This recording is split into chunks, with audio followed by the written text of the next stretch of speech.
Good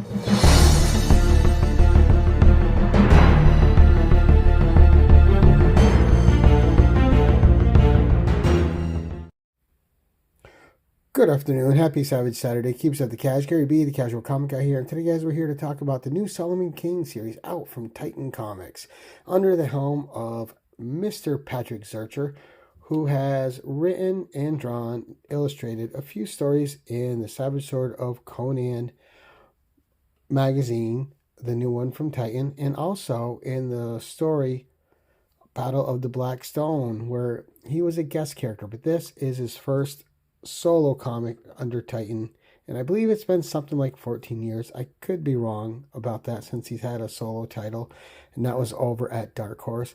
But a great character, one of Robert E. Howard's best creations in my opinion.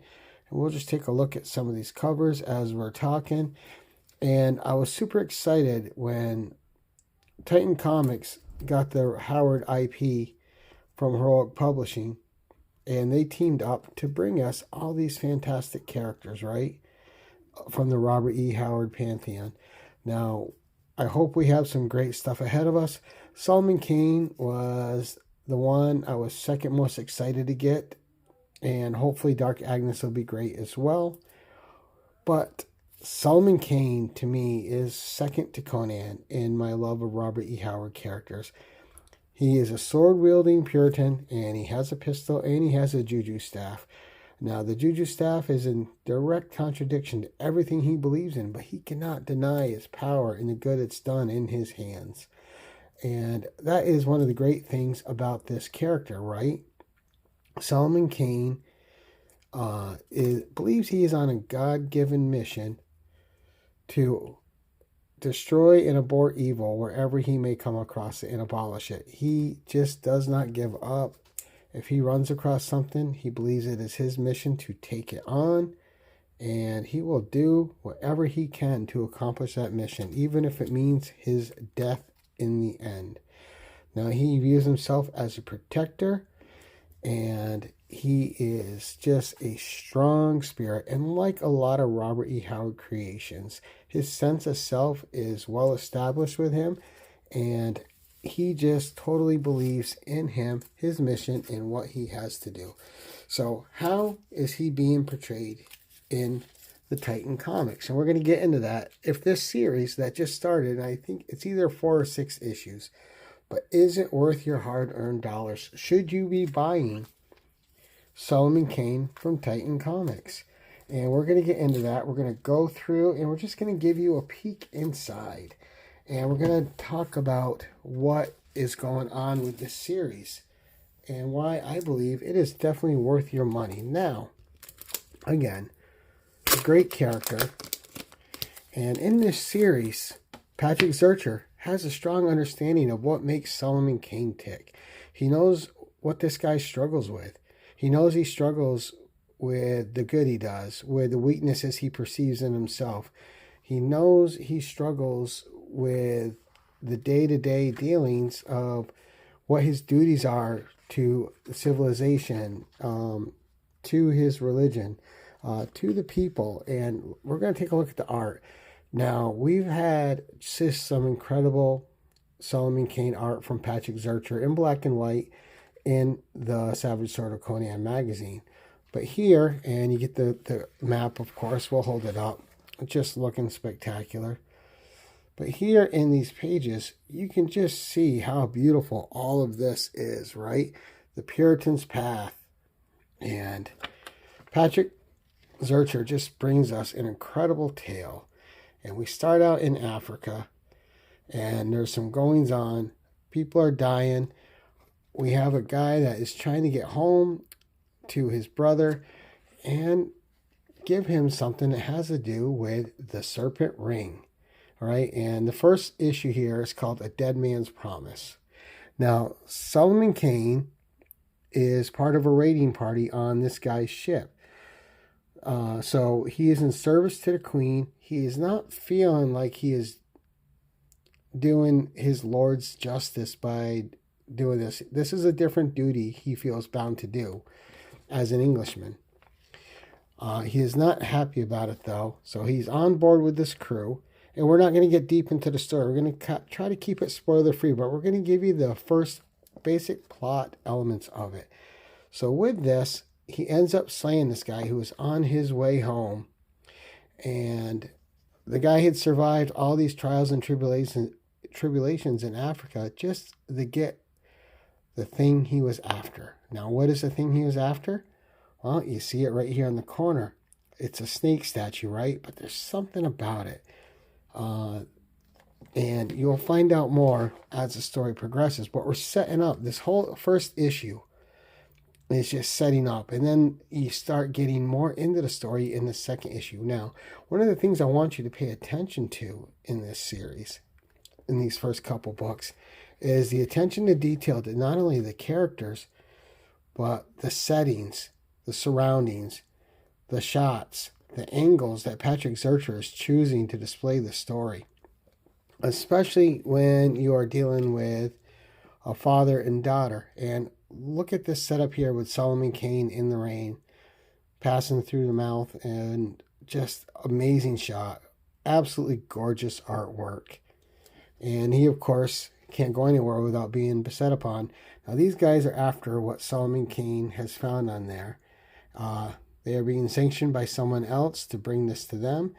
And Solomon Kane does not yet know anything about this serpent ring, why people are chasing it, what they're after. He just knows that he made a promise to a man that was dying at the end of his blade, someone he did not want to slay, but in service to the queen ended up killing and then instantly regretted it. It did not sit right with him.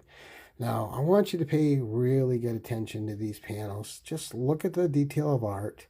The lettering's amazing. And the character designs are fantastic. So, just absolutely amazing. This daughter and father, and it's just great. And you just get a real sense of these characters, right? You get a real sense of where they live. And through the storytelling of Patrick Zircher and the people that they run into, you also get a sense of the hardships that they're having to endure. They're in the ghetto where they're at, and there's a lot of prejudices against them because of their religious choices. And they're treated poorly because of it. And then we're back in Africa, where we have another missionary going on, and something is found, right? And here we go. Like, what a spread.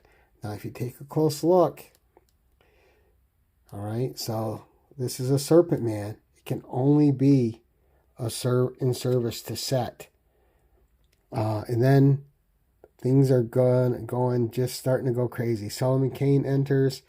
He is with the daughter and the father, and he has not yet explained to them that he is responsible for the death of not only her uncle, but the other guy's brother. And Solomon Kane feels very, very guilty about this. And he believes that if he does not follow through on the promise to this man, that the dead men don't release you from your promises. He can't seek absolution in life without fulfilling this promise to this man. And so Solomon Kane is dead set on making sure that he delivers on his promise.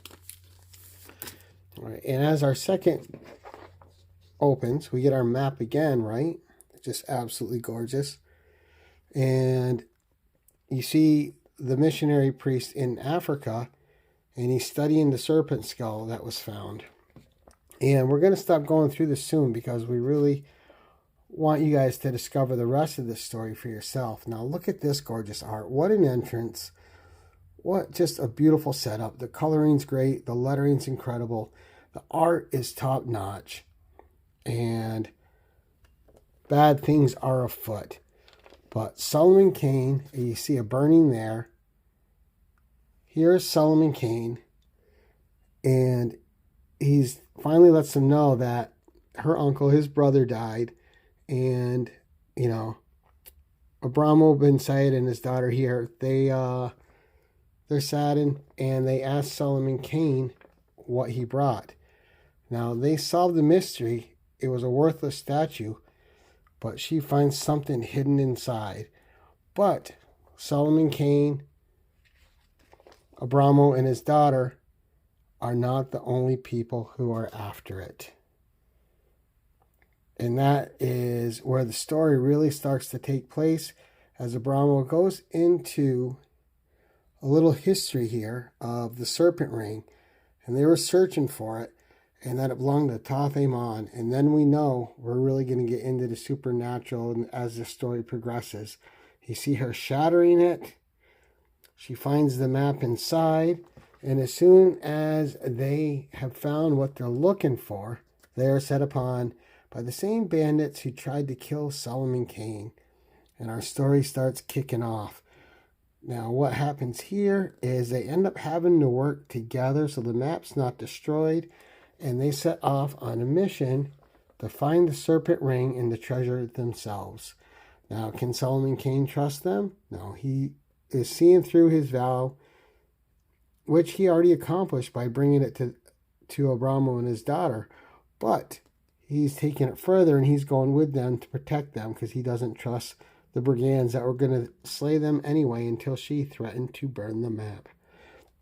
So what this story does is it really sets up a great tale of Solomon Kane. You got some really interesting side characters that are along for the ride with Solomon Kane. Characters that you really start liking, really start caring about, who are written with a fine attention to detail. You got beautiful settings in the background. Everything in this comic, issues 1 and 2, are absolutely gorgeous. The world draws you in. The details in the faces, the emotions, the way the scenes are set up, the angles that are chosen, everything just is giving you a fantastic Solomon Kane tale. And just from the first 2 issues alone, there's no doubt in my mind that with Patrick Zurcher at the helm, Solomon Kane is in super solid hands, especially if you read anything that he wrote of Solomon Kane in the new Savage Sword of Conan series. But just wanted to try something different. Let me know if you like this format when we're flipping through the book instead of seeing me on screen and putting pictures in the corner. Let me know which format you like best. Just wanted to try something different, maybe give you a quicker, more detailed look at the book up close while I sat there and just kind of gave you some cursory details to get your appetite a bit whetted. But that's it for this week. Hope you guys enjoyed the sneak peek into Solomon Kane issues 1 and 2. If you're at all on the fence, I would urge you to just let yourself step over there and take the dip. This is a fantastic book, written and drawn by a person who has complete respect for the character that Robert E. Howard created.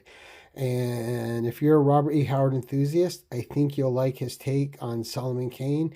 And I think that you'll agree when you read it that he has a handle on what makes Solomon Kane such a legendary, standout pulp character that Robert E. Howard created. Just absolutely amazing, cover to cover.